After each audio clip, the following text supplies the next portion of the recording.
ng mga manunood. 52% ay happy, 35% annoyed, 10% inspired, at 3% angry. Ang susunod po nating kandidato ay si Bam Aquino.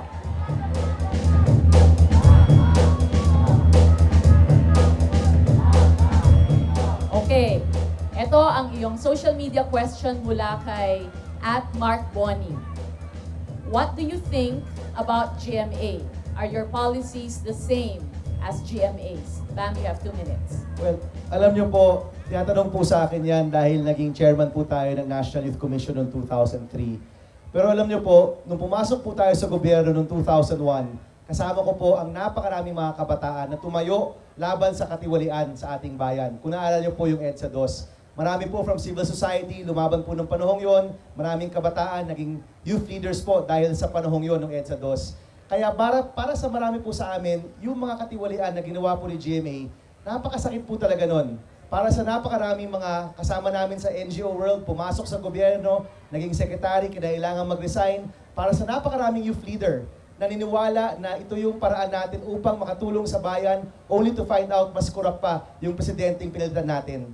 Kaya it's such a betrayal po para sa marami sa amin pumasok dyan.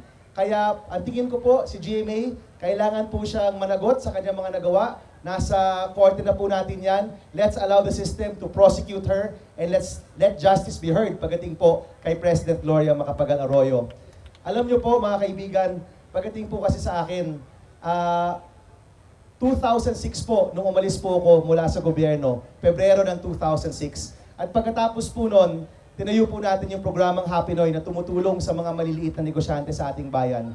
By 2008, kasama po natin si Risa Ontivero, si Teddy Casino noong 2009 sa Register and Vote, Reform Coalition. Doon po naghanap na ng mga makabago at alternatibong pinuno sa ating bayan. And of course, by 2009, yun pala po ay magiging si Pinoy. Kaya malinaw na malinaw po yung track record natin pagdating sa ating paninilbihan noon. Malinaw din po yung ating stand pagdating kay President Gloria Macapagal Arroyo. At kasama po natin ang ating presidente doon po sa tuwid na daan na sinusugurado po lahat ng mga tiwali na pupunta po sa kulungan at lahat po ng mga mabubuting mga tao, yun po yung nanananigan po sa ating bayan. Maraming salamat po. Thank you very much. Okay, ang huling katanungan para sa iyo, Bam, ay magmumula sa ating audience. Muli, pakibanggit ng inyong pangalan bago ang katanungan. Good evening. My name is Floribel Paras. I am an assistant professor from the University of the Philippines, Los Baños, Laguna. My question is, you have emphasized education in your platform. Should public education be the burden of the students or the state? Please explain your answer. What's your name again, ma'am? Floribel Paras. Floribel, maraming salamat sa tanong. Mga kaibigan, yung ating pong plataforma pagdating sa edukasyon, nandyan po yan upang matulungan ang mga kabataan po natin makakuha ng trabahong ninanais po nila. So our first level of reform na gusto po natin gawin ay mapalapit ang mga industriya sa mga eskwelahan upang mas madali magkaroon ng trabaho ang ating mga kabataan. Pagdating po sa kolehiyo, ang isa pang reformang kinakailangan na gawin ng ating gobyerno ay isang massive college financing program. Yan po ay wala sa ating bayan. Nandiyan po yan sa mga ibang bayan sa ating ibang mga bansa sa buong mundo. Kinakailangan po natin ng massive college financing program upang ang mga kabataan maabot po ang kanilang pangarap na makapagkolehiyo at mas lalo po dyan upang makapagtrabaho at makatulong sa kanilang mga pamilya. Pagdating po sa ating public schools, marami na rin pong reformang ginagawa. If I'm not mistaken, this year, yung ating backlog sa classrooms matutugunan na. Pero marami pa rin pong kailangan isabay dyan ng mga reforma. Teacher support, curriculum development, iba't ibang bagay upang ang ating public school system maging isang mas maayos na public school system para sa ating mga kabataan.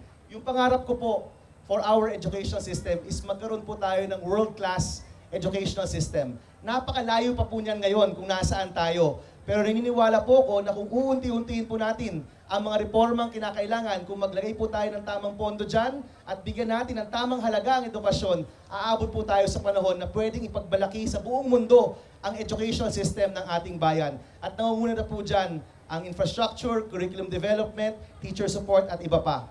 Bakit po ito ang nasa puso po natin? Dahil kasama po ng trabaho, negosyo at edukasyon, yan po yung mga bagay-bagay na siyang pwedeng tumulong sa atin upang makalampas po tayo sa ating kahirapan.